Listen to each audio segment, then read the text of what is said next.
What's going on, folks? This is the Chad Factor. Got my backwards shirt on by Eric July, libertarian rock artist. Always rocking this shirt. This is one of my favorite bands, mixture of metal and hip hop. But I'm here to talk about and review, and this is a spoiler review of the new Black Panther movie.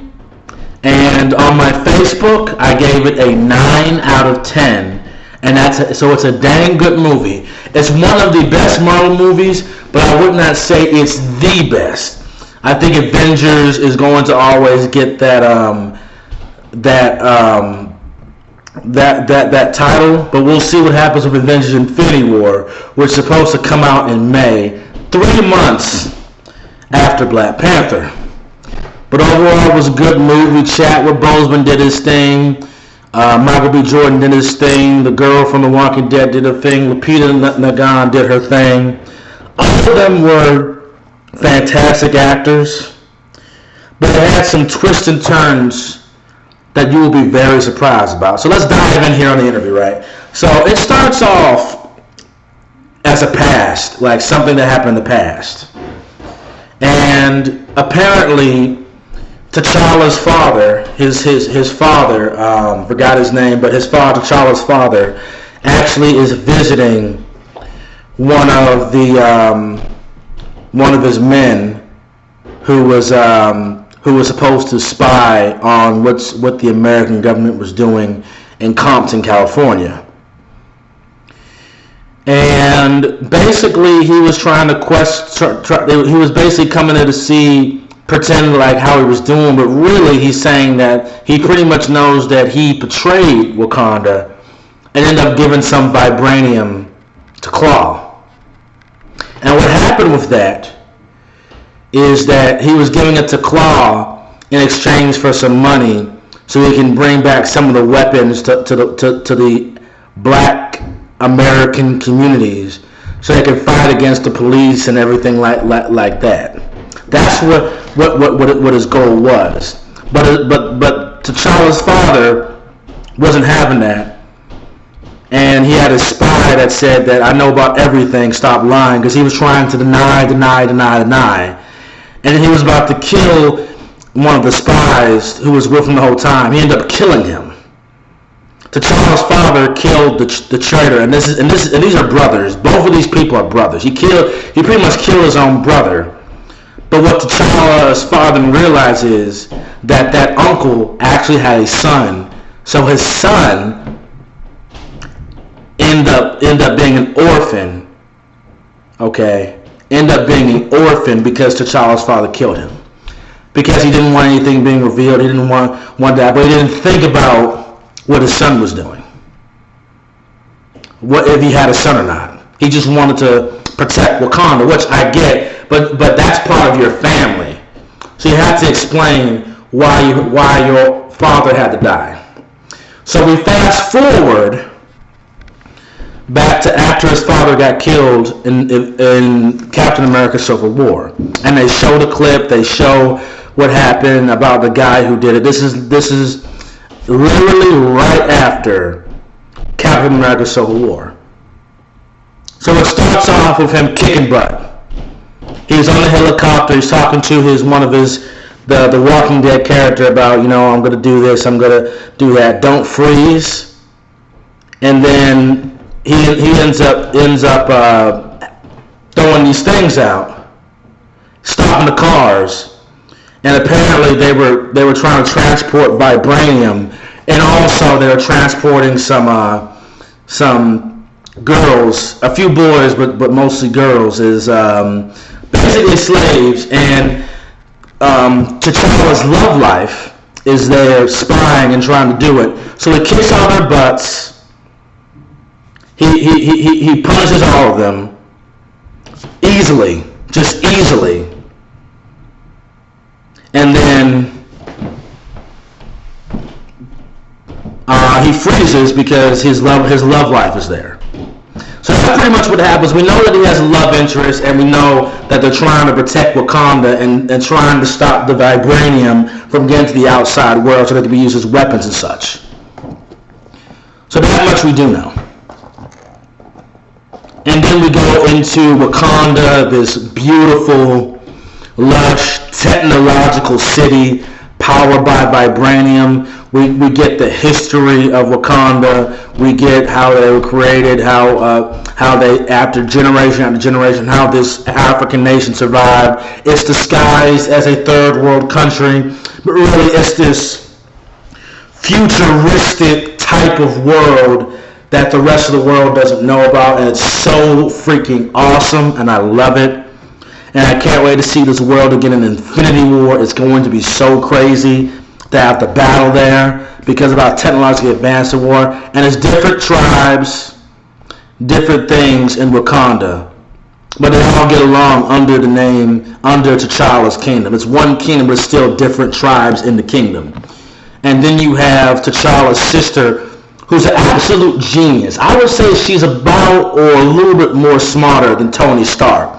But she invents the technology, she improves the suits, she does everything for the kingdom technology-wise. She is an absolute genius, and her name is Shuri. Forgot the actor who played her, but she's appearing again in Avengers Infinity War, so I can't wait to see her come out with that. But basically, they do the ceremony. After he talks to his sister, they do the ceremony. He's anointed king. They do a type of baptism. And then Forrest Whitaker's character, I forgot his name too on the movie, but Forrest Whitaker's character then tries to say, does anybody want to challenge the king? Right? That's what he says. Does anybody want to challenge the king? And then somebody from a big guy from another tribe challenges him. And they fight. Both T'Challa and him fight pretty much to the death or almost death. He gets some blows in. It's looking like T'Challa's going to lose. He was looking like he was beat down. But he finally overcame himself and won the fight and choked him out like a UFC type of fight. So that happens. And T'Challa wins the fight and he remains king of Wakanda. And they do another sequence, and I believe, spoiler alert, and I believe this is the Soul Stone, because it's purple. They have these purple flowers in the sand, and they bury him under sand, and he goes into the soul world of the Wakandans. So I believe it's confirmed that the Soul Stone is in Wakanda. Even though we don't see a particular stone, you can see purple everywhere. I'm going to get it that since the battle is going to be at Wakanda, the last Infinity Stone is in Wakanda. So I'm going to take that. Well, I guess it's confirmed of him going to the Soul Stone, and then he sees these Black Panthers that's reminiscent of the different kings who ruled Wakanda. Okay. And pretty much his father explains to him, it's hard for a good man to be king. I taught you everything you need to know. You can become king. You have nothing to worry about. You have nothing to threat about. You are not threatened by anything. And they hug each other. He still has issues believing in himself, but he's getting more confidence now that he saw his father again. So we fast forward back. He wakes up and just gets out the sand, and then he finally says that he will become king, and he finally becomes king. Now fast forward to that, we see the villains of the story about to steal something from Wakanda. Michael B. Jordan's character, Killmonger. And we see that he's trying to have an argument with a woman in the art museum. And pretty much he's trying to say that's not Wakandan. And basically he poisons her. And basically she faints. And then Claw and them pretend like they're the ambulance, but they end up shooting the real people and then coming after to get the artifact. And it's him, a few men, his so-called girlfriend, I think that's his girlfriend, and then Claw himself, and they're working together. Since Killmonger knows about Wakanda, they're basically having an agreement that says, you help me do weapons, you help me do this, and I'll give you the resource to that. So we see that happens. They steal the artifact, and then they want to sell this artifact, this piece of vibranium, in South Korea. I believe I'm saying it right, South Korea, because it looks a little bit like Japan, I see, but no, it's in South Korea. And then the spies get up on that, Shuri and the king, and then she has to remake his suit and do this so they could actually go to South Korea and be disguised so no one knows who they are, and then also improve their suits so they can be ready to battle Claw. So they end up going to South Korea with the spy who's Lupita Naga. Forgot her name, I'm sorry. They end up finding not only him there, but the government spy, not the government spy, but the guy who runs the CIA, who was in Captain America Civil War. And he's there to try to catch Claw too, and they're basically trying to catch him, okay, and arrest him for stealing tons of vibranium, and because he's a criminal. So this happens. They're covered up getting blown, and then they had to duke it out, have a fight. Walking Dead Woman's fighting, T'Challa's fighting, Claw's fighting, boom, blast. I mean, everybody's blasting each other, shooting each other. The Wakandans end up winning, but Claw escapes, or tries to escape.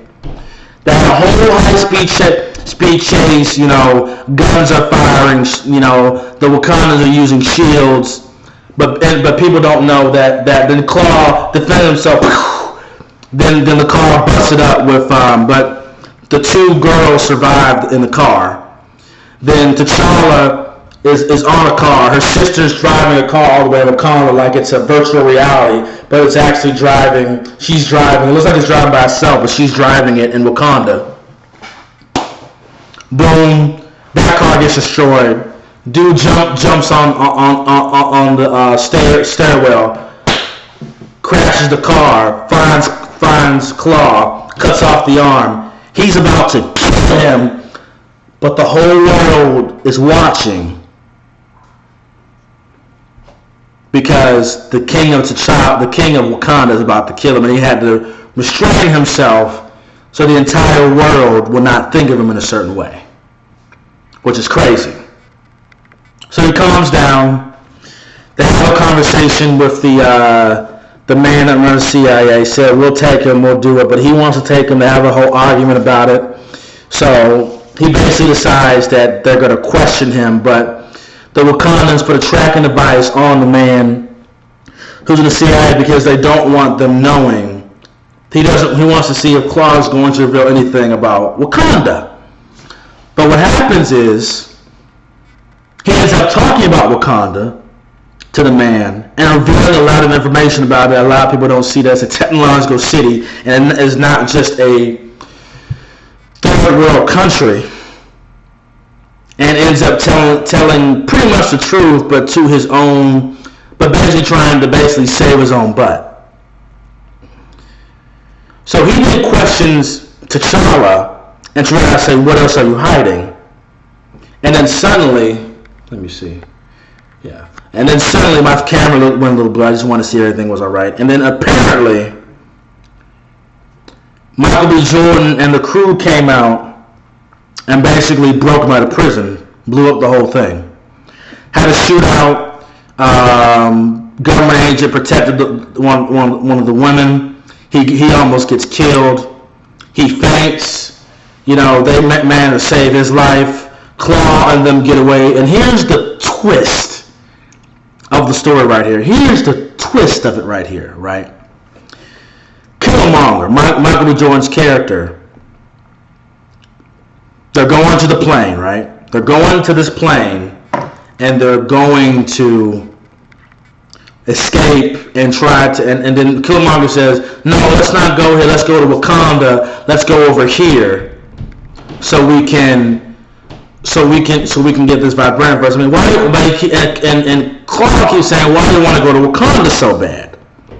Okay, he says this. All right, and then they have a little bit of an argument. Says, man, I'll pay you much more than if you let me do what I want to do. That's what Claw says. He says, man, bro, you don't gotta pay me.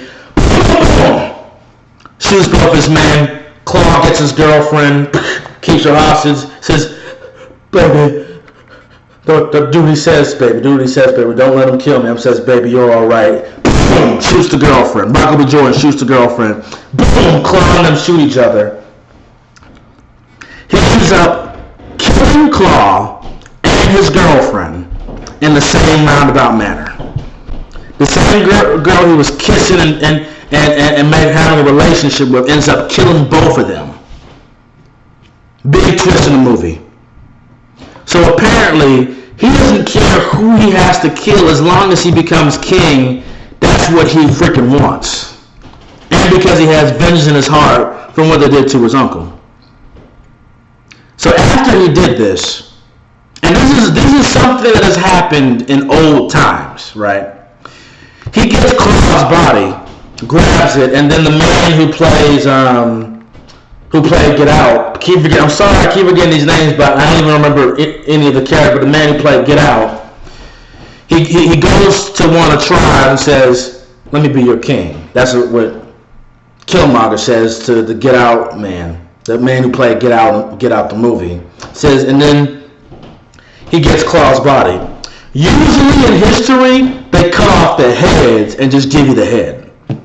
That's what usually happens historically wise. So I like how the movie is having some historical things within this movie. Even though this is a mythical country, it's still okay. It still has some historical pretenses in it. So that's what I really like about these Marvel movies. They have a pretty good message to them, a very good anti-war, civilizational message about civilizations and governments and countries. But pretty much he says, listen, and went to the Wakanda. They argue about doesn't matter if you kill Claw. He said, listen, I killed Claw. I did this. Let me become king. I'm the alpha male here. I killed Claw. Your father killed my uncle to hide things, to try to become king. Put me as king. Everybody's saying T'Challa don't do this, don't agree with the challenge. Even though as a family member he has different motives. T'Challa ends up taking the challenge and takes it. He gets his butt whooped flat out. It was a good fight for the first 5 or 10 minutes, but Killmonger is just dominating, kicking. Grabs his body, throws him over the waterfall. Just throws him over the waterfall. People think he's dead. His family has to leave, and then Killmonger becomes the new king of Wakanda. So then, his regular life doesn't want to join the kingdom. He wants to go with the woman who played in The Walking Dead and try to go up, but she can't do it because she's a soldier for Wakanda, and I am adherent to the throne. And pretty much what happens is they go out to try to find reinforcements to fight their battles. They go to the same tribe that T'Challa beat in the first few scenes of the movie to become king. And it just shows you that they were trying to offer the herb because they have this herb that they take to become stronger, and they were going to give it to one of the big men. But he says, I don't want that because we already have your King T'Challa. So they end up already having T'Challa as and resting in ice, and then they give him the herb so he can survive it, and then he end up getting his wounds right because the herd pretty much healed him and gave him back his strength. So overall, now that we found out that T'Challa's alive, the family's together, the government agents working with them because he's trying to help them fix Wakanda so they don't go into world war. Killmonger's planning to attack Hong Kong, trying to attack the whole world, trying to conquer the entire world, pretty much. They ended up going into a whole battle. They invaded. Shuri comes up with a plan to try to disrupt the armor by using the train rail system to dilute the Black Panther suits.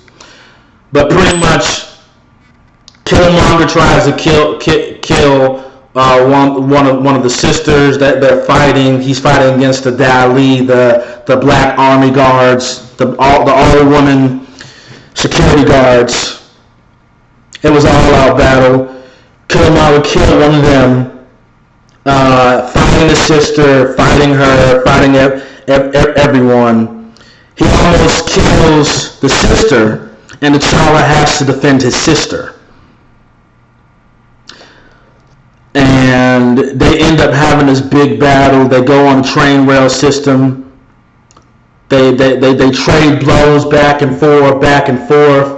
And then finally he grabs a knife from Killmonger in the chest,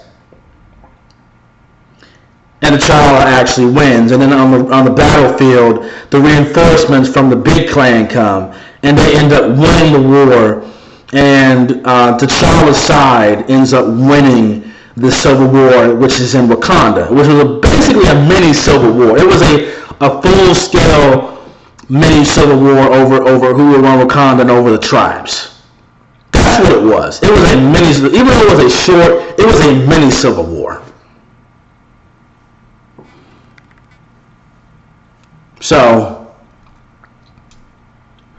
T'Challa ends up taking his long lost brother to the sunset so he can see the sunset for one last time, or before he goes to prison. But Killmonger says, nah, I'm not going to prison. I think about those slave ships that went through these coasts and they dropped dead. They were the real warriors. Grabs the knife and he dies right there. So he dies.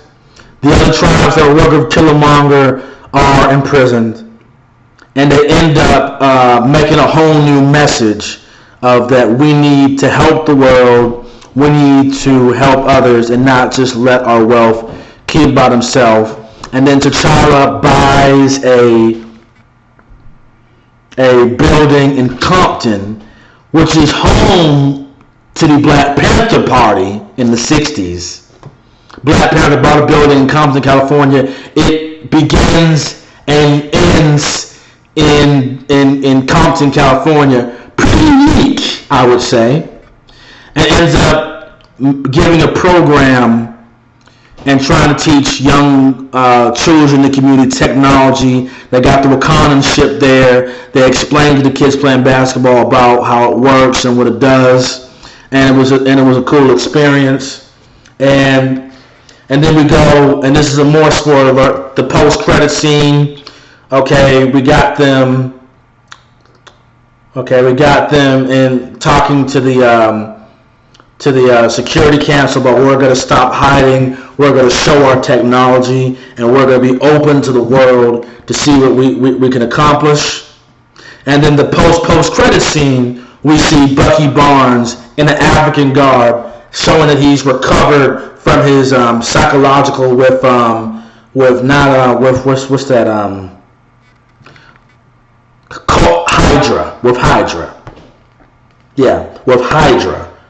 with his mind control, with the MK Ultra crap with Hydra. He was recovered from that, and the scientists and people cleansed him out of that.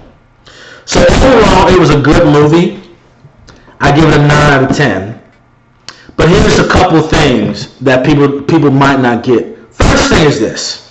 The comic book has Wakandan as an isolationist country, not open to the entire world, only to themselves. I like that because I think America should be like that. I think different countries need to be isolationist to themselves and can trade and can talk to other nations, but they shouldn't be giving all this aid. And the movie was kind of being the pro-refugee, pro-globalism, a little bit in there, because I don't agree with that. I'm a constitutional conservative, and I'm an isolationist.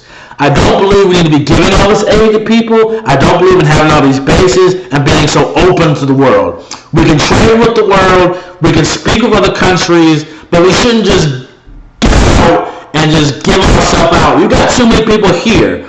So that's the one thing I didn't like about the movie, about them being pro-refugee and pro-globalist. And that was the other thing. But here's another message. And this is not the same. Here's another message, right? You think that Claw is going to be the worst villain in the entire story. You think that him and Claw are going to work together to bring down Wakanda. No. The worst villain in this story is Killmonger for killing him, killing his girlfriend, and then trying to take over. And this is a relative of the Brothers of Wakanda trying to, well, not destroy Wakanda, but trying to conquer and trying to bring down his own family base. And what this shows you is, and it's not just a black thing, but a lot of times black people in their own countries, and I mean whether it's Africans or black people in their own circle, destroy each other the most than any white people or anything. The same thing you can say about white people, you can say about any other group, but it just goes to show you that we are our worst own enemy. No white man was involved in this. He was. And a lot of people don't want to talk about that. Black on black violence, betrayed by the black people. And again, it happens to all races. But black people are the ones that seem to choose that we don't want to go after the real coons and traitors who are the thugs, who are the gangbangers, who are the people like Killmonger that want to take over your whole nation, who want to spread different agendas and not do for your own group. Okay? That's what a lot of people are missing from this movie. That we are our worst own enemy. Not just black people, but in certain things in general. There are a lot of white supremacists who think that there's going to be some black or Hispanic or Asian that's going to get after them when it's their own group of certain leftists or communists that are white who go after them. Okay, that's just an example, but I'm saying that to say that it's pretty much saying that your own family can stab you in the back worse than any other worse than a stranger. So that was a good message. I like the movie. A lot of people didn't get that, but again, I give this movie a 9 out of 10. Go watch it. I watched it at the Thursday premiere. I can't wait to see Black Panther in Avengers Infinity War. That's gonna be off the chain, lit. It's gonna be crazy. Okay? It's going to be insane, lit, flames, or if you're from Philly. People are not going to survive that. People are going to be getting hard. But anyway, that's why I read Black Panther. Go watch it. I only had one complaint about it. That's why I gave it a 9 out of 10. I believe they should have stayed an isolationist country and help people when they wanted to, or if they have the need be to, and that was my only thing. But the rest of it was good and clean. This is a Chad Factor out.